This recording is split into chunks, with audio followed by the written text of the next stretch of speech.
Well, the first thing we would tell folks to do, Matthew, is to make sure you're out of debt and have an emergency fund in place before you start investing. Are you out of debt? Okay. I have about 32 in student loans. Okay. I would temporarily stop your 401k until you get that paid off. And I would pay that off with great intensity. You need to do that very, very fast because I don't want you missing this 401k for very long. Very quickly. Beans and rice, rice and beans. No life until you get this paid off. Really fast. Okay. Like your hair's on fire, okay? Then once that's done, I want you to have an emergency fund of 3 to 6 months of expenses. And in your case, that's going to be like 20 grand. And this is a fund you don't touch for anything except for big-time emergencies. This is not I decided I want to go to the Bahamas for the weekend fund. This is an emergency. That's not an emergency, by the way. An emergency is a negative thing. It's an unexpected event, okay? So then once you've got that, then we suggest you put in 15% of your household income into retirement. And that's what we call baby step 4. The first 3 are getting $1,000 and getting out of debt and having an emergency fund is 1, 2, and 3. Then baby step 4 is 15% of your income into retirement. That is where we come to answering your original question, okay? But that's going to be more than you're putting in now, by the way. So here's the way the math will work out for you. How old are you? 27. Okay. 100% of the time, here's how the math will work out best for you, regardless of tax brackets. And there's a whole bunch of different reasons. Because a lot of these goobs that write these articles do not consider how people actually live when they get to retirement, and we do. Because we work with people that are in retirement that have $1 million in their 401k. We work with them all the time. Mm-hmm. So we actually see what they do. Here's what they do. They don't use any of it. The income off of it is what they live off of. If you got $1 million, they're producing $100,000 a year. Okay? All right. And so, in reality, if you follow this stuff, you don't end up actually trying to figure, Roth, traditional, back and forth. Here's how it works 100% of the time. Number one, get all the match you can get. Because 100% return on your money, which is a match, you can't screw that up with taxes or a bad investment. Okay? Mm-hmm. So always take 100% return on your money before you start. 100%. So to get all the match you can get. Then the second thing you do is all the Roth you can get.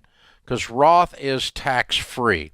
At 27 years old, when you get to retirement, 97% of the money that is in your retirement plan will be money that is growth. You will only have put in about 3 to 4%, and the rest of it will be growth. The growth is either taxable or it's not taxable. It's either Roth or it's traditional. Okay? Mm-hmm. And so you want it to be Roth. If you got $1 million, taxes is $250,000. No taxes saves you $250,000. Pretty simple equation. I like that. Okay, so Roth. Everything Roth until you run out and you can't do any more. Then, if you still hadn't gotten to 15%, and the only other option available to you, which is not true in your case, is non-Roth or traditional, then I would do it. I would do some traditional. So in your case, you're going to take all the match, you're going to switch your 401k to all Roth, and then you're going to do an individual Roth as well to get you to 15% of your income, because you might get there all at work. I don't know. No, it's going to be borderline, though. But yeah, if you can get it all in the 401k, that's just fine, too. Then the last thing you ask about is what to put the money in. Here's what mine is in. Here's what Ken Coleman's is in sitting next to me. And here's what we've recommended for 30 years, and it continues to work.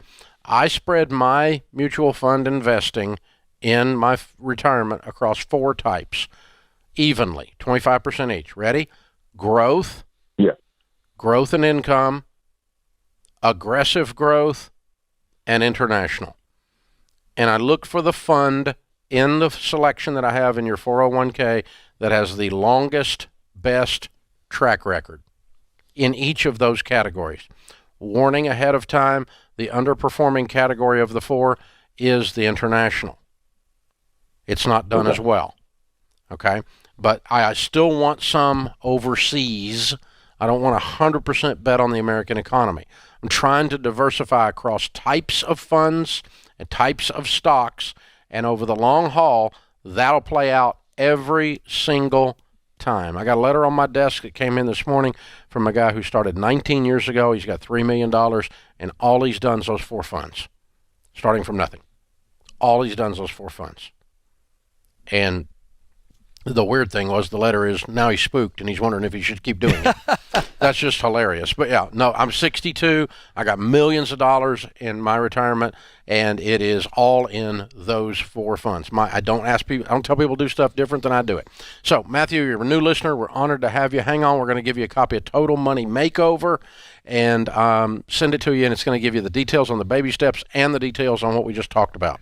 I want to encourage you, Matthew, really quickly, because you heard what Dave said, and you got this high right now. You're on the air. You're going to get off the phone. And when Dave said to pause 401k, you said yes. You nodded your head. We could feel it. But you're going to probably have some friends and family members try to talk you out of that, to do both at the same time. And the reason that Dave and we at Ramsey Solutions say pause is we want you to get all that momentum of having one singular goal, and that is to get rid of that debt. Then you're going to catch up. You're not going to fall behind at all. But I just wanted to warn him, because, you hear that. It's like going to a conference, exactly and a speaker gets you all fired up, and then you go back into the real world, and other people who don't prescribe to this kind of thinking and living, or people who don't understand why we teach what we teach, will tend to be naysayers, and you got to guard yourself. Well, blinders on here. Blinders on. Real life kicks in. I mean, That's you come right. home from the marriage conference, and he leaves his underwear on the floor. I mean, it's just real life kicks in, right? I mean, that's just how it works. And so that's a good warning. And here's the other thing, Matthew. One of the things we have around here is if your broke friends are making fun of your financial plan, means you're right on track. So you just, if broke people are arguing with you, then you're doing the right thing. So your most powerful wealth building tool is your income.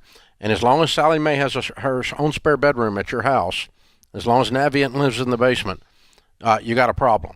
They're sucking your paycheck away.